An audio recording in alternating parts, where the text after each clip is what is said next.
Alors, bonjour à toutes et à tous. Donc, effectivement, je m'appelle Guillaume Sarinski, je fais partie d'Allianz et plus précisément, je suis en charge de la transformation au sein de l'indemnisation automobile d'Allianz France. Et aujourd'hui, je vais vous parler donc concrètement comment la RSE a été intégrée dans notre feuille de route depuis plusieurs années. Mais avant toute chose, alors je ne sais pas si mes slides vont être diffusés, si voilà. Je voulais déjà prendre un peu de hauteur et vous expliquer que la RSE est donc un élément qui est structurant et prépondérant dans notre feuille de route stratégique au niveau monde, puisque déjà depuis plusieurs années, on a une direction RSE qui a été créée au niveau du groupe Allianz, donc à Munich, avec un responsable de la RSE qui est nommé. Ça s'est décliné au niveau de la France par la création de structures RSE, donc au sein de chaque pays, qui reportent directement à chaque membre du COMEX. Et plus précisément, chaque filière métier, dont la nôtre, la filière indemnisation automobile, avons des objectifs sur lesquels nous devons rendre des comptes en fait, et proposer des plans d'action concrets sur un certain nombre d'indicateurs qui nous sont donc pas imposés, mais sur lesquels on a discuté, sur lesquels on a convenu en tout cas une feuille de route au cours d'une année. Alors, à titre d'exemple, les indicateurs sur lesquels nous sommes amenés à reporter donc régulièrement à notre COMEX et donc de facto, dans un second temps, aux membres du board d'Allianz, ce sont des indicateurs assez classiques que vous connaissez, que vous devez suivre avec d'autres assureurs. Ce sont la part d'expertise à distance réalisée, la part du remplacement versus la réparation, la part de la PRE, PQE, PIEC au sein de nos réparations. C'est également le taux d'utilisation de notre parcours digital, puisque c'est également un fort levier de réduction des émissions à effet de serre, notamment pour nos clients. Ça évite de se déplacer en agence, puisqu'on passe beaucoup par un réseau d'agents au sein d'Allianz. Et également, un autre indicateur, c'est également les habilitations et le taux d'équipement de nos garages, notamment sur les véhicules électriques et les hybrides rechargeables. Mais j'y reviendrai dans un second temps, je vous présenterai un peu plus en détail une solution d'indemnisation qu'on a mis en place cette année autour des véhicules électriques et donc des hybrides rechargeables. Donc, le groupe, pour favoriser l'atteinte de ses objectifs, organise aussi régulièrement des ateliers de travail au sein du siège, donc à Munich, où on a l'occasion de rencontrer l'ensemble de nos pairs indemnisation. Donc tous les semestres, Sylvain Lagasse ou moi-même, donc Sylvain Lagasse qui est mon responsable, moi-même, nous nous déplaçons à Munich et nous avons la chance de pouvoir discuter avec nos homologues espagnols, italiens, Grande-Bretagne, australiens. Donc ça vaut au-delà de l'Europe. Et nous partageons donc sur ces indicateurs ce qui a été mis en œuvre, les plans d'action, savoir ce qui peut être dupliqué au sein de la France pour l'indemnisation automobile en France. Donc c'est dans ce cadre-là, vous pouvez voir, qui est très dynamique, en tout cas au cours de la RSE. Alors je vous passe également tout ce qui peut être mené en interne au sein d'Allianz, puisqu'également c'est pas propre à l'indemnisation automobile, mais c'est toute l'entreprise qui est en mouvement autour de cette thématique-là. Mais nous concernant plus précisément sur l'automobile, donc nous avons mené un certain nombre d'actions au cours des 2 dernières années, alors c'est la slide d'après, sur les 4 parties prenantes fortes de notre chaîne de valeur. Donc les 4 parties prenantes, alors c'est peut-être à moi de passer les slides en fait, effectivement. Voilà, hop. Voilà. Alors les 4 parties prenantes, vous les connaissez très bien, c'est nos assurés et nos intermédiaires, ce que j'ai oublié de mentionner, puisqu'on a un réseau d'agents assez fort ou un réseau de courtiers également, nos récupérateurs, nos réparateurs et nos experts. Donc là, je vais un peu vous expliquer quelques actions concrètes. Alors ça tourne essentiellement autour de l'économie circulaire, sujet qu'on a longuement déjà pu débattre au cours des précédentes interventions, mais au niveau de nos assurés et nos intermédiaires, typiquement, on a fait une forte promotion de notre parcours digital. Aujourd'hui, la plupart de nos intermédiaires déclarent leur sinistre, le premier canal d'utilisation est le parcours digital. On essaie de le développer auprès de nos assurés pour des raisons également d'éviter en tout cas des assurés, notamment dans les provinces, qui doivent se rendre dans une agence, rencontrer leur agent. Ça fait un déplacement en moins. Ils peuvent d'ores et déjà utiliser ce canal digital ou le téléphone, bien entendu, pour déclarer un sinistre. Autre action très concrète qu'on a pu mener auprès de nos assurés, c'est tout ce qui est action de communication autour de la PRE, de la PIEC ou de la pièce de qualité équivalente. L'objectif de ces communications, soit par mailing, soit via notre site institutionnel, c'est de rassurer le client. Rassurer le client sur la qualité de la pièce, sur les délais d'approvisionnement et sur la traçabilité de la pièce. On veut qu'en fait, le moment, c'est l'instant de vérité pour le client, lorsqu'on va lui proposer cette PRE, qu'il ne se pose plus forcément la question et qu'il accepte de lui-même d'aller directement vers ce type de pièces. On a pu en discuter effectivement longuement. C'est un sujet sociétal qui nous concerne tous, nous en tant que consommateurs, et on veut accompagner nos assurés en tout cas vers ce nouveau mode de consommation qui peut bien entendu faire un peu peur en tout cas. Donc rassurer nos assurés pour que le moment de vie soit bon. Au niveau de nos récupérateurs, on a mené au cours des 2 dernières années 2 gros appels d'offres qui a permis de rationaliser le nombre de nos récupérateurs. On est passé de 67 récupérateurs à 10 récupérateurs. Et avec ces récupérateurs-là, donc, il y a eu un fort volet RSE qui a été abordé au cours des appels d'offres. Et nos récupérateurs, désormais, ont aussi des objectifs en termes de RSE. Alors, ils nous ont pas attendu, effectivement, déjà pour travailler sur le sujet, mais désormais, une part de nos épaves non significative doit être destinée au marché de la pièce de réemploi.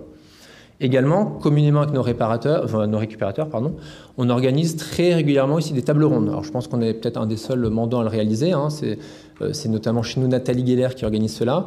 On a mené des tables rondes autour du véhicule électrique. Donc, comment appréhender la transformation de notre parc qui aujourd'hui n'est pas un épiphénomène. On peut le voir à travers les différents chiffres qui ont été cités. Nos assurés s'équipent de plus en plus vers ce type de véhicule-là. On a mené également des tables rondes au niveau de l'emballage de la pièce de réemploi. Donc tout ça, on essaye en tout cas de mettre les sujets sur la table et communément avec l'ensemble des acteurs récupérateurs avec lesquels on travaille, de voir vers quelles solutions on peut tendre, s'il y a des bonnes pratiques qui peuvent émerger et être réutilisées. Le but, c'est de créer un cercle vertueux, en tout cas au sein de la profession. Au niveau des réparateurs, donc des réparateurs, donc on a 4 réseaux de garages à grès principalement avec lesquels on travaille. Là, pareil, on a des échanges très réguliers avec nos réparateurs, avec en tout cas les têtes de pont des réseaux. Et au cours des comités de pilotage qu'on peut avoir, c'est un indicateur qu'on regarde, le taux notamment de PRE, l'utilisation, comprendre pourquoi, potentiellement les freins en tout cas que peuvent rencontrer certains réparateurs. Et également, on a nos principaux réseaux de garages à grès instauré une rémunération variable auprès de ces réparateurs, dans lequel la rémunération variable qui est basée sur un certain nombre d'indicateurs, dont le taux de PRE. Donc on peut voir qu'également ça bouge. Il y a des choses très concrètes qui se passent au niveau des réparateurs.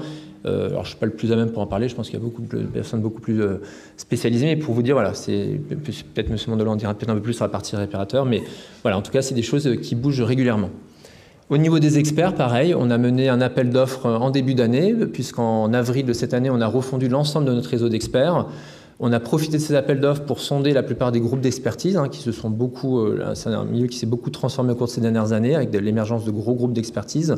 L'aspect RSE, bien entendu, a été abordé. Un certain nombre de questions ont été posées, puisque l'objectif est quand même de travailler avec des groupes qui ont cet aspect-là au cœur de leurs préoccupations. Donc on a pu collecter un certain nombre d'éléments sur le parc automobile au sein d'un groupe d'experts, la part de véhicules électriques versus la part de véhicules thermiques, tous les efforts qui étaient faits sur la dématérialisation des documents. Donc voilà, c'est des questions diverses et variées, en tout cas maintenant, qui font partie prenante d'un appel d'offres Allianz lorsqu'on choisit un partenaire. Au niveau de nos experts également, nous avons pu mettre en place un nouveau contrat dans lequel apparaît des éléments de bonus. En fait, effectivement, il y a un honoraire de base auprès de nos experts, mais également il y a un certain nombre de critères sur lesquels, si l'expert remplit nos objectifs, il reçoit un bonus complémentaire en termes de rémunération. Et les 2 indicateurs qu'on a pu ajouter, c'est sur le taux de PRE et le taux d'expertise à distance. Donc vous pouvez le voir également, on essaie de pousser en tout cas, de travailler avec nos experts pour voir comment arriver à des taux raisonnables et surtout de privilégier en tout cas la bonne performance sur ces 2 types d'indicateurs. Donc voilà, on essaie de créer en tout cas un cercle vertueux. Je vous ai fait de manière assez simpliste les différentes actions qu'on a pu entreprendre. Il y en a bien d'autres, bien entendu. Là, c'était un condensé, on va dire. Et dernier point, avant de laisser la parole à M. Mondelot, je voulais faire plutôt un focus sur une initiative qu'on a pu mener au cours de cette année, c'est la création d'une nouvelle solution d'indemnisation autour des véhicules électriques et des hybrides rechargeables. Donc, comme vous avez pu le voir, en fait, c'est pas un épiphénomène. Nous, je vais vous donner quelques chiffres au sein d'Allianz.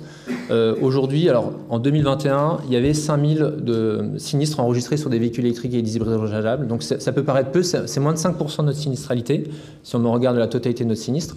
Mais on peut voir que, en parallèle de ça, le portefeuille d'affaires nouvelles ne cesse d'augmenter. Entre 2019 et 2021, on a recensé plus de 65% d'affaires nouvelles, donc c'est 65% d'assurants en plus qui souscrivent des contrats d'assurance relatifs à ces véhicules-là. Donc on peut très bien faire des projections assez simplistes, mais de se dire d'ici 2-3 ans, la part de sinistralité sur ce type de véhicule représentera facilement 15 voire 20% de nos sinistres.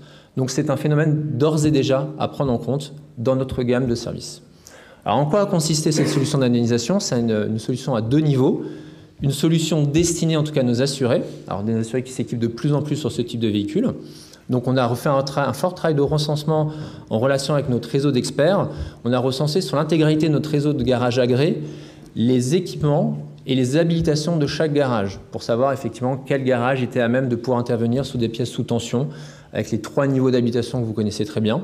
L'objectif derrière, c'est de pouvoir orienter dès la déclaration nos assurés vers le bon garage. Alors bien entendu, des chocs de peau portant sur des véhicules électriques, continueront à être envoyés dans des garages, on va dire classiques, hein, c'est pas du tout péjoratif, mais par contre des dommages beaucoup plus importants qui portent sur des éléments sous tension ou des éléments électriques, bien entendu, seront dirigés plus facilement vers ce type de garage-là. Donc c'est dans l'optique de mieux accompagner nos clients, d'avoir une satisfaction client au rendez-vous, puisque vous pouvez vous êtes vous-même consommateur peut-être d'un véhicule électrique. Si on vous envoie dans un garage, le garage vous dit j'ai pas les habilitations pour intervenir, le véhicule est remorqué dans un autre garage, etc. Ça crée une insatisfaction et c'est pas des cas isolés. Hein. Nous, en tout cas, on est confronté en règle générale, il y a beaucoup de réclamations qui portent sur ce type de cas de figure-là. Donc premier étage, je le rappelle, au niveau de nos assurés.